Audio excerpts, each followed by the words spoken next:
Hello बच्चों, ज्ञानसी Navodaya coaching में आप सभी का स्वागत है। आज का टॉपिक है आपका संख्या पद्धति नंबर सिस्टम, जो कि आपका बहुत इंपॉर्टेंट टॉपिक है आपकी पेपर की दृष्टि से। तो इसको जरूर देख लें और कोशिश करें कि सारे नोट्स आप जरूर नोटबुक में बना लें, ताकि आपको एग्जाम के लिए कोई प्रॉब्लम ना हो। तो इसको जरूर आप देखेंगे।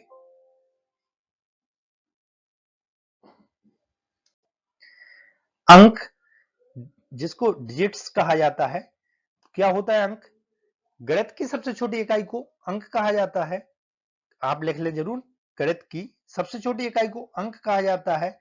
जैसे 0, 1, 2, 3, 4, 5, 6, 7, 8, 9 अंक हैं, जिनसे मिला के आपकी सारी संख्याओं का निर्माण होता है।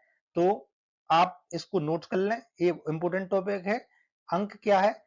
गणित की सबसे छोटी इकाई को अंक कहा जाता है। जैसे 0, 1, 2, 3, 4, 5, 6, 7, 8, 9, ये है आपका अंक।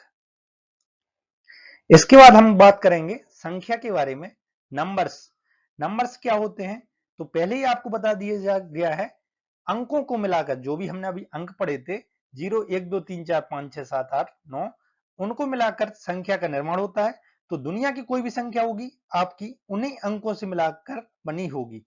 जैसे 123, 6454, 19874, या फिर दुनिया की कोई भी और संख्या ले ले, आप जरूर उन्हीं अंकों से मिलाकर बनी होगी।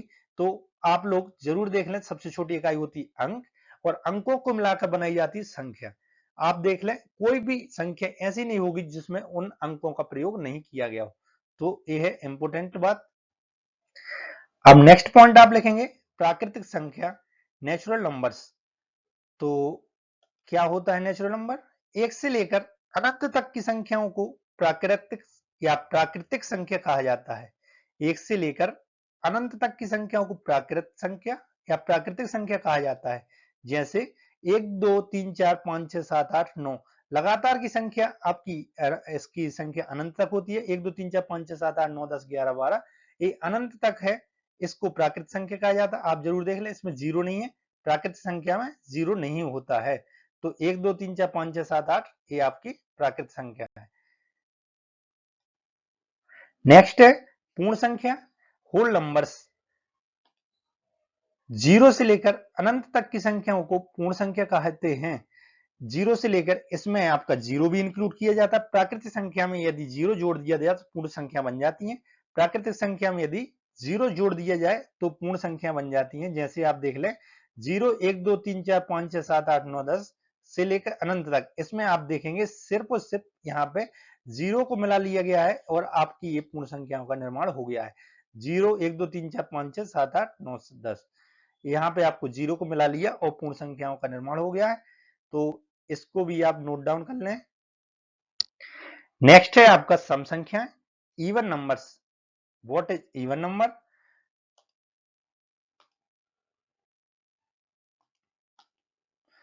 जो संख्या दो से पूर्णतः विभाजित हो जाए उन्हें सम संख्या कहते हैं।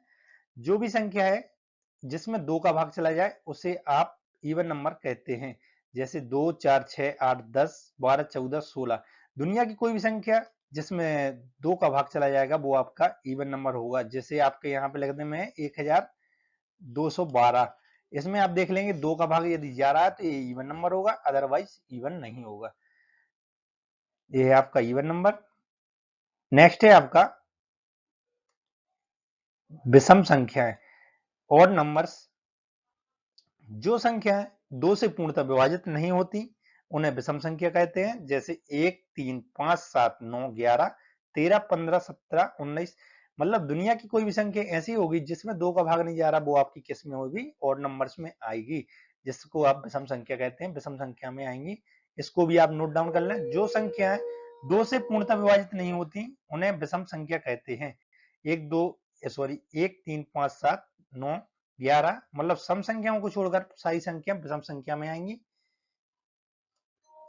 आज का नेक्स्ट पॉइंट है आपका अभाज्य संख्याएं, प्राइम नंबर्स। प्राइम नंबर्स क्या होते हैं?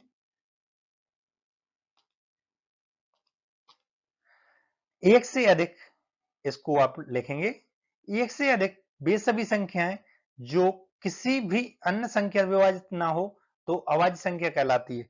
मतलब इसका एक से अधिक, एक को छोड़कर आप देखेंगे एक को छोड़कर सारी वो संख्याएं जो किसी और संख्या से विभाजित नहीं होती अभाज्य संख्या होती है। जैसे 2 को ले ले, 2 आप देखेंगे 2 किसी और अन्य संख्या से विभाजित नहीं होती, मतलब स्वयं और एक को छोड़कर। ये आप देखेंगे 2 में सिर्फ स्वयं का भाग जा रहा है और एक का भाग जा रहा है, इसके अलावा किसी और संख्या का भाग नहीं जा रहा है, इसलिए ये आपकी अभाज्य संख्या है। 3 में देखेंगे आप, 3 में एक का भाग चला जाएगा और 3 का भाग चला जाएगा, इसके अलावा किसी और संख्या का भाग नहीं जा रहा है, इसलिए ये भी अभाज्य संख्या है।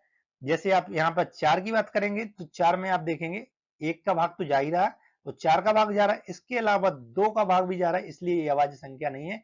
ये कौन सी संख्या हो गई आपकी बच्चों? भाज्य संख्या हो गई। तो आप देखेंगे ऐसी संख्याएं जिनमें एक का और स्वयं का भाग जाए, इसके अलावा किसी और संख्या का भाग ना जाए, तो वो आपकी अभाज्य संख्या होती है। इसको भी आप नोट कर लेंगे। नेक्स्ट आपका है एक इंपोर्टेंट नोट यहाँ पे है, इसको भी आप नोट करके यहाँ पे नोट डाउन कर लेंगे। यहाँ पे लिखा है एक ना तो भाज्य ना अभाज्य, एक ना तो भाज्य ना अभाज्य, इंपोर्टेंट है। यहाँ पे आपके लिए एक होमवर्क है, आप इसको करने का ट्राई करेंगे। 1 से 100 तक की अभाज्य संख्या आपको कॉपी में लिखना है। 1 से 100 तक कितनी अभाज्य संख्या है ये आपको कमेंट में जरूर बताना है। इसका आंसर आपको कमेंट में देना है और आपको कॉपी में आपके लिख लेना है 1 से लेकर 100 तक की अभाज्य संख्या है जिनमें एक का और स्वयं का भाग जा रहा है, इसके अलावा किसी और संख्या का भाग नहीं जा रहा, वो आपकी अभाज्य संख्या होती है। जैसे 2, 3, 5, 7, 9 में आप देखेंगे 9 में 3 का भाग भी जाता है, इसलिए 9 नहीं है। 11, 13 ऐसा करके आपको 100 तक बताना। 100 से पहले आपकी आती है 97, इससे पहले आपकी कितनी संख्या है आपको कॉपी में लिखना है और आपको कमेंट में आंसर देना है कि 1 से 100 तक कितनी संख्या आती है, काउंट करके बताना है। 20, 21, 15, 16 जितनी भी आपको लग रहा है वो आप कमेंट में उत्तर देंगे। अब बात करेंगे भाज्य संख्या की। Composite number, what is composite number? संख्या जो एक और स्वयं संख्या के अलावा अन्य किसी संख्या से विभाजित हो जाती है भाज्य संख्या कहलाती है।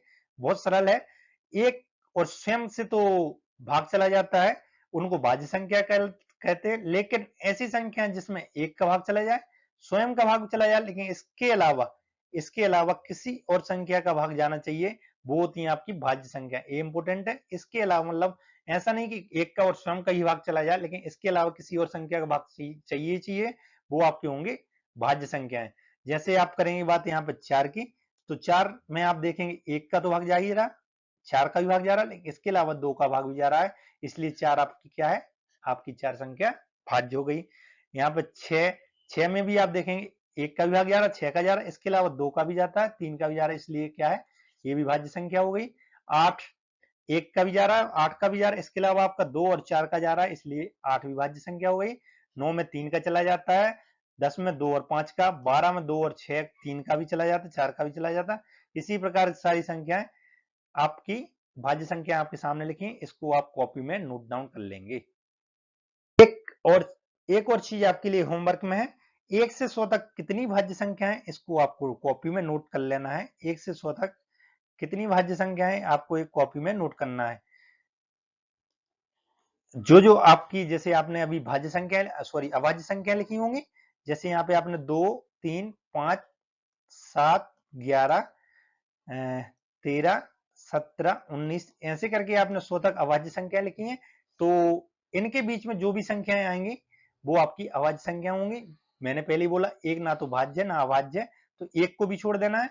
जैसे इसको लिखने के तरीके ये हो जाएगा, 2, 3 है, इसके बाद में आपकी 4 आएगी, तो सबसे छोटी क्वेश्चन यदि आपके लिए आ जाए सबसे छोटी भाज्य संख्या कौन सी है, क्वेश्चन आपके लिए आ जाए सबसे छोटी भाज्य संख्या कौन सी है, तो आपके आंसर देंगे बच्चों 4। 4 सबसे छोटी भाज्य संख्या होती है। इसको भी आप नोट करके यहाँ पे लिख लेंगे, नोट 4 सबसे छोटी भाज्य संख्या है। आपसे पूछा जाए सबसे छोटी भाज्य संख्या क्या है, तो वो क्या है? 4। इसको आप नोट में लिख लेंगे। तो आपके लिए होमवर्क में क्या है, 1 से 100 तक कितनी भाज्य संख्या है ये आपको कमेंट में उत्तर देना है, और 1 से 100 तक कोई भाज्य संख्या आपको कॉपी में लिखना है। 4, 6, 8, इसके बाद में आपकी 7 के बाद में 8 हो गया, 9 भी यहाँ पे छूटा है, 10 भी छूटा है, 11 यहाँ पे लिखा है, 12 छूटा, 13 यहाँ पे लिखा है, 14, 15, 16, ऐसे करके आपको पूरा लिखना है 100 तक। कुछ इंपोर्टेंट पॉइंट्स हैं, इनको आप जरूर देख लेंगे और कॉपी में जरूर नोट करके इसको रखेंगे। बहुत इंपोर्टेंट पॉइंट्स हैं। एक संख्या एक सबसे प्रथम प्राकृतिक संख्या है, या फिर आप ऐसा बोल सकते हैं संख्या एक सबसे छोटी प्राकृतिक संख्या है। आपसे पूछा जाए, क्वेश्चन यदि आ जाए सबसे छोटी प्राकृतिक संख्या क्या है, तो संख्या एक है। प्रथम प्राकृतिक संख्या क्या है, तो आपकी संख्या एक है। नेक्स्ट पॉइंट है आपका सबसे छोटी पूर्ण संख्या क्या है, तो आप इसका आंसर देंगे 0, या फिर सब सर्वप्रथम प्राकृतिक पूर्ण संख्या क्या है, 0, इसका आंसर आप देंगे 0। नेक्स्ट पॉइंट आपका है एक अंक की सबसे छोटी संख्या क्या होती है, तो आपको मालूम होगा एक अंक की सबसे छोटी संख्या क्या होती है, 1 है, और एक अंक की सबसे बड़ी संख्या 9 है। तो इनसे जरूर क्वेश्चन पूछा जाता है। एक अंक की सबसे छोटी संख्या आपकी 1 है, एक अंक की सबसे बड़ी संख्या 9 है। आपसे ऐसा भी पूछ लिया जाता है एक अंक की बड़ी संख्या और छोटी संख्या का अंतर कितना आता है, तो 8 आता है। इसको आप नेक्स्ट टॉपिक में कवर करेंगे। इनसे बहुत क्वेश्चन बनते हैं, तो इनको मैं अलग से टॉपिक में पढ़ाऊंगा। पांचवा पॉइंट है आपके दो अंक की सबसे छोटी संख्या क्या है, तो आपकी एक एक करके 11 है। और दो अंक की सबसे बड़ी संख्या आपको यहाँ पे कमेंट में जरूर बताना है इसका आंसर। मैं कमेंट में आपका आंसर जरूर चेक करूंगा। दो अंक की सबसे बड़ी संख्या क्या है, इसको आपको कमेंट में बताना है। Thank you so much. आपका ये बहुत इंपॉर्टेंट क्वेश्चन था, टॉपिक था। थैंक यू आज की वीडियो देखने के लिए। आपने यदि हमारे चैनल पर नए आए हैं तो इस चैनल को सब्सक्राइब कर लीजिए, बेल आइकन को दबा दीजिए। यदि आप कोचिंग करना चाहते हैं तो आप हमसे कांटेक्ट कीजिए। कांटेक्ट नंबर आपके सामने ए रहा, 8770387985। जवाहर नवोदय विद्यालय प्रवेश परीक्षा की यहाँ पर तैयारी करवाई जाती है। ऑनलाइन प्लेटफॉर्म पे भी करवाई जाती है, ऑफलाइन बैच में भी करवाई जाती है। तो यदि आप तो कोचिंग करना चाहते हैं, तैयारी करना चाहते हैं, तो आप हमसे कांटेक्ट कीजिए और तैयारी जरूर कीजिए। पेपर यदि आप देने वाले तैयारी कर दीजिए। Thank you so much. ऐसे ही सपोर्ट करती रहिए और हमारे साथ में बने रहिए। साथ में जरूर अपन नवोदय विद्यालय में सिलेक्शन जरूर पाएंगे। Thank you so much.